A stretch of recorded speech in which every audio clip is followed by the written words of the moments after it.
How's it going, guys? Welcome back to the channel. Today we're going to be looking at the second encounter in the Sanctum of Domination raid, the Eye of the Jailer, on normal and heroic difficulty.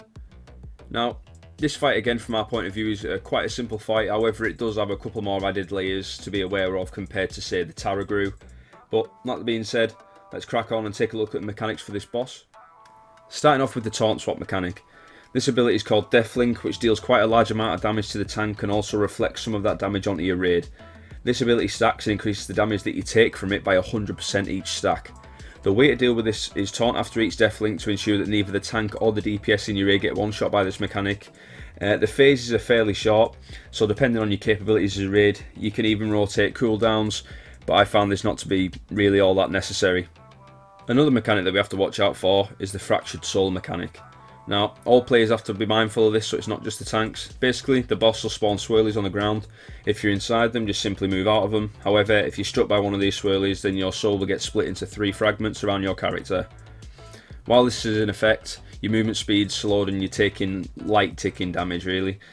So, simply just run over the soul fragments if you get hit to remove the debuff, and you should be fine as long as you're quick enough. You don't really want to be leaving it too long because you don't want to be caught by either more swirlies or even the boss's next mechanic, which is Annihilating Gaze. When the boss casts this ability, he'll look to either the left or the right of the platform. All you need to do to avoid this is run to the opposite edge of the platform from which the boss is looking and use the extra action button when stood on top of the chains on the ground to cross the platform and avoid the beam altogether.